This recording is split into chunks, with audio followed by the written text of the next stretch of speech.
예, 증시 전망대 방송 시작하겠습니다. 지난주 주요국 증시 움직임 보면 대체로 좀 부진한 경우가 많았죠. 뭐 아시아 증시 대체로 이제 빠졌는데 아무래도 이제 FOMC 얼마 안 남아 있고 실적 시즌 시작되고 또 일부에서 이제 경기 침체 우려 자꾸 제기하다 보니까 이제 밀리는 그런 모습을 보였고요. 우리나라 코스닥 같은 경우는 이제 2차 전지 이슈, 그다음에 이제 뭐 중국이라든가 러시아 관련된 이슈가 더해지면서 전 세계에서 좀 가장 많이 빠지는, 좀 많이 빠진 편인 그런 결과를 보였습니다. 근데 뭐 글로벌 금융시장 전반적으로 보면 뭐 오르거나 내리거나 변동폭이 그렇게 크지는 않았거든요. 그러니까 유가가 5.6% 빠진 거 이외에는 전체적으로는 조금 눈치 보기가 이어진 주간이었다. 이렇게 보면 될 것 같고요.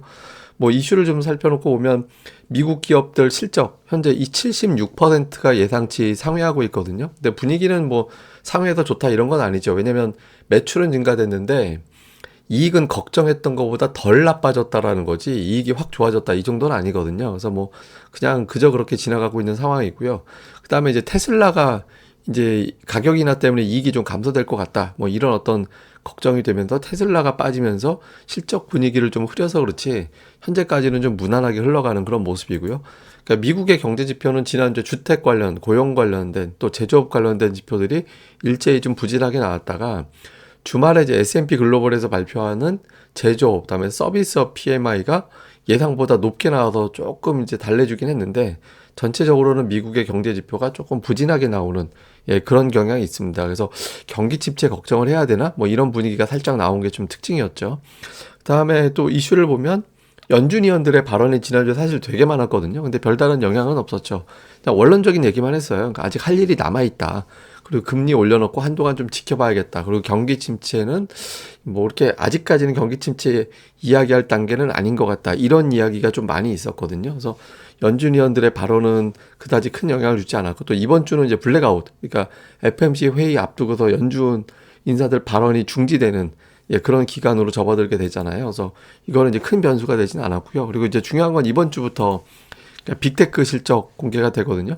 화요일에 이제 마감하고 나서 마이크로소프트, 알파벳 나오고, 그다음에 수요일에 이제 메타 서비스가 나오고, 다음에 이제 목요일에 이제 아마존 실적이 나오거든요. 그러니까 이 기업들이 나오면 사실 이번 주에 실적 발표가 지나가도 남은 기업들이 더 많긴 한데 빅테크가 이번 주에 몰려 있다 보니까 이제 이번 주 넘어가면 사실상 어닝 시즌의 절반 이상 지나간 거다. 그러니까 이렇게 보게 될 겁니다. 그러니까 빅테크 그동안 주가가 많이 올라왔는데 이걸 뒷받침해 줄 정도의 어떤 결과가 나오는지 이게 실망으로 될지 여기 좀 주목도가 높죠.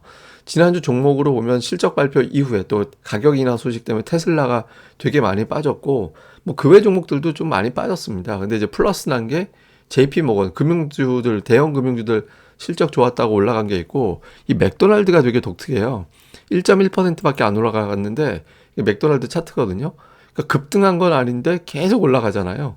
이게 이제 어떤 의미가 있냐면 맥도날드 같은 경우는 전형적인 뭐 안전자산 미국 내에서도 이제 뭐 가치주라고 해야 되나 하여튼 좀 방어주라고 표현할 수 있는 그런 종목이잖아요. 그러니까 이쪽 종목에 꾸준하게 매수가 들어가고 있다라는 거는 그러니까 투자자들이 이제 한켠에는 좀 경기 침체 걱정도 좀 되는 것 같다 이런 정서도 좀 있다라고 봐야 됩니다. 그래서 그 맥도날드가 계속 올라간 이게 지금 신고가거든요. 계속 올라가게 됐을 때 시황에 대해서는 이게 썩 좋은 구도는 아니기 때문에 그러니까 이것도 가고 뭐 딴 것도 가면 좋은데 이것만 혼자 올라가는 구도가 됐는지는 뭐 계속해서 조금 주시를 좀 해봐야 될 것 같습니다. 자, 우리나라에서는 지난주 그 전주에 되게 강했던 LG화학, 뭐 포스코 홀딩스 이런 종목군들이 좀 빠졌고 삼성전자가 지난주에도 플러스가 났습니다. 소폭이긴 하지만 그다음에 건설, 조선, 중동에서 수주거리 확보할 수 있는 기업들이 상대적으로 좀 강했고요. 코스닥 쪽은 대부분 다 빠졌는데 그 엔터주가 좀 올라갔고 뭐 사실 주반에 중국 이슈 뭐 때문에 좀 출렁거리긴 했지만 어쨌든 주간으로 보면 엔터주가 올라가고 뭐 BH 같은 게 올라가긴 했는데 그 코스닥에서 상단에 해당하는 종목군들이 대체로 2차 전지, 제약바이오, 그다음에 게임, 반도체 이런 쪽이잖아요. 근데 이런 종목군들이 다 빠졌습니다. 코스닥 낙폭보다 더 많이 빠지는 그런 모습을 좀 보였거든요. 그래서 지난주에 전체적으로 코스닥 시장이 조금 이제 2차 전지 흔들리고 나서부터 조금 증시 흐름이 좀 좋지 않았다. 이렇게 보면 될 것 같습니다. 자, 수급에서는 외국인 투자자들이 최근에 5주 중에서 4주 매수를 했는데요. 외국인들이 당장 크게 이탈할 가능성은 현재로서는 그렇게 높아 보이진 않습니다. 자금만 놓고 보면 이제 글로벌 주식형 펀드에서 이머징 시장 쪽 자금 동향을 보는 건데 이 녹색이 이제 주식이거든요. 뭐 계속 위쪽에 올라가 있잖아요. 그러니까 자금 유입이 어쨌든 되고 있거든요. 그래서 외국인들이 뭐 이렇게 돈 빠져나가서 이제 매도하는 그런 분위기로 가고 있는 것 같지는 않고요. 그리고 지난주 주간으로 봐도 이건 이제 목요일부터 수요일까지 끄는 일주일입니다. 그러니까 봐도 우리나라에서 뭐 이렇게 매도한다 이런 것까지 잡히진 않고 있고 아시아 국가에서는 대부분 다 매수 또는 관망. 중국을 유난하게 많이 사다 중국 매수한 게 거의 80% 정도 되고 그러니까 아시아 국가에서 딱히 매도하는 조짐은 없어서 뭐 외국인들이 뭐 이제 대량으로 당장 매도하는 신호가 나오고 있지는 않습니다. 근데 매매한 종목을 보면 외국인들은 지난주에 8천억 매수했는데 삼성전자를 8천억 샀어요. 우선주 800억, 8,800억을 삼성전자에 샀고 그 다음에 뭐 방산이라든가 이런 것들하고 이제 관련되어 있는 해외 수주 관련되는 기업들을 좀 매수한 게 특징이었고 그 다음에 이제 자동차가 좀 있고요. 기관은 하이닉스 최근에 되게 열심히 담고 있거든요. 그런 걸 담는 게 있고 그 다음에 이제 해외 수주 역시 관련된 종목군들이 일부 좀 있습니다. 그래서 뭐 현대로템이라든가 뭐 LIG 넥스원이라든가 뭐 이런 류의 있던 기업들이 좀 들어가 있고 풍력 관련해서 이제 CS 윈드 그러니까 이런 것들이 좀 들어가 있죠. 그래서 이런 특징이 있고 코스닥 쪽에다 보면 외국인 투자들은 특정한 업종을 담는 모습은 없었어요. 그러니까 종목별로 골라 담는데 다만 이제 특징이 뭐냐면 이 상단에 보시면 2차 전지가 없어요. 지난주 주간 순매수 상단으로 보면 그래서 이제 좀 2차 전지 쪽보다는 이제 다른 업종의 종목군들을 골라서 담는 이제 뭐 그런 형태를 보였고요.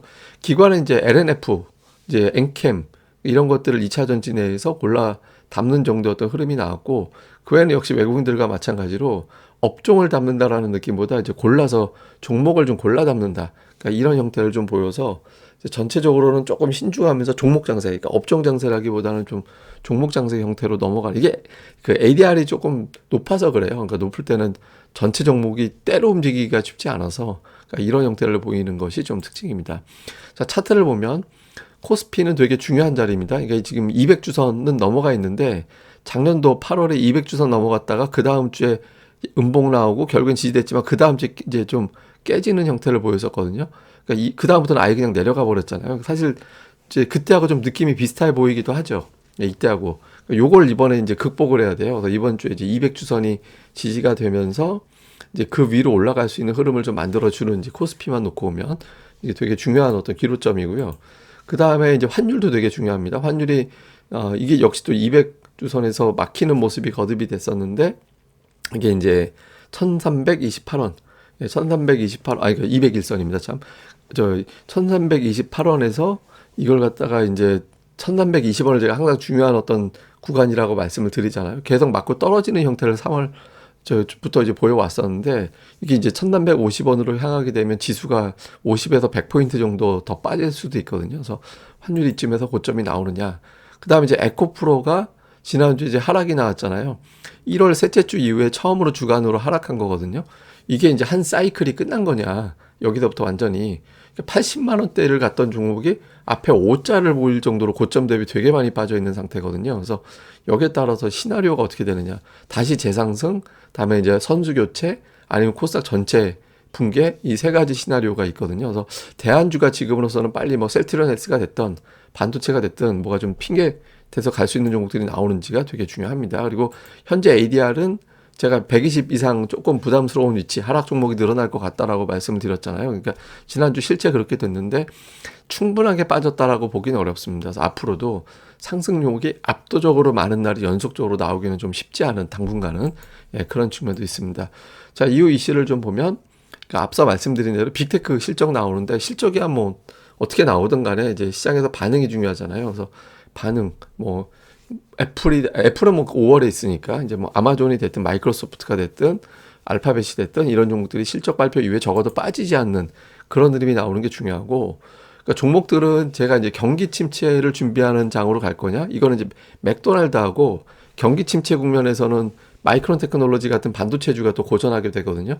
그러니까 이 두 종목의 상대 수익률이 어느 쪽으로 가느냐에 따라서 시장의 경기 침체가 메인 이슈가 되느냐 안 되느냐 이게 가늠이 되거든요. 그러니까 볼 필요가 있고 다음에 삼성전자 6주 연속 상승 이거 제가 잠시 후에 보여드릴게요. 그리고 또 하나는 이제 에코프로에서 포스코로 넘어갔다가 포스코가 더 갈 수도 있는 거고 다시 에코프로로 넘어갈 수도 있는 거고 새로운 종목이 등장할 수도 있는 거고 근데 새로운 종목도 안 등장하고 저쪽도 안 간다. 이래 버리면 이제 시장에 빠지면서 신용이 터지는 그런 형태가 될 수도 있거든요. 그러니까 어쨌든 좀 무슨 업종이 됐든 묵직한 종목군들이 움직여 주는지 여부가 좀 중요합니다. 그래서 치고받고 하면서 매물 소화가 돼야지 주저앉아 버리면 여기서 이제 신용 터지기 시작하면 좀 워낙 높은 데까지 와 있기 때문에 좀 골치 아프거든요. 그래서 좀 조심해야 됩니다. 그 다음에 이제 삼성전자 얘기인데, 삼성전자가 지난주까지 6주 연속 올랐거든요. 근데 2000년 이후에 6주 이상 연속으로 올라간 거는 총 10번 있었습니다. 10번 있었는데 그 기간에 평균 27.2% 올랐는데 이번에 10.4% 되게 소심하게 올라 있는 상태고요.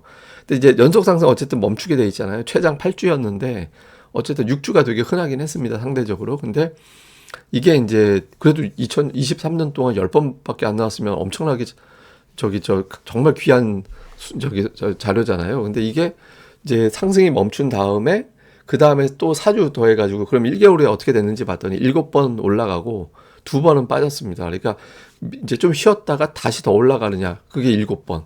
이제 그걸 핑계로 그냥 큰 조정이 나오느냐. 2005년, 2009년 2번은 빠졌거든요. 그러니까 상승 확률은 78% 멈춘다 하더라도 평균 4.1% 정도 올라가긴 했거든요. 그러니까 폭발적으로 연속으로 쭉쭉 올라가는 게 아니라 이제 올라갔다가 좀 쉬었다가 다시 완만하게 올라가는 그런 형태를 보였습니다. 근데 이제 이게 되려면 외국인들이 최근에 열심히 사고 있잖아요. 그러니까 하루에 100만 주가 됐든 50만 주가 됐든 좀 매수가 계속 들어가 줘야, 삼성전자가 버텨줘야 지수가 크게 안 빠지잖아요. 예, 그런 구도가 되는지 그것도 좀 잘 보시는 게 중요할 것 같습니다. 그 외에 뭐 제가 실업률 의미를, 경기 침체 기준은 실업률 4%다. 변동성 지수가 내려가는 의미는 이렇다까지 준비했는데, 이건 뭐 제가 이제 주중에 뭐 급한 거 아니니까 다음 방송에서 설명드리도록 하겠습니다.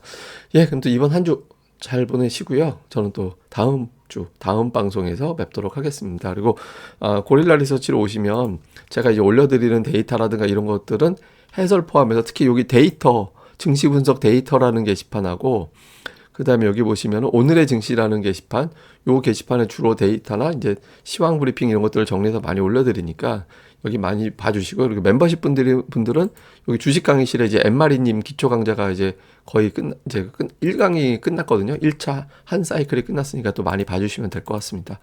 예, 그럼 저는 또 다음에 뵙겠습니다. 이 방송 구독하기, 그리고 좋아요, 특히 좋아요 꼭 좀 부탁드립니다.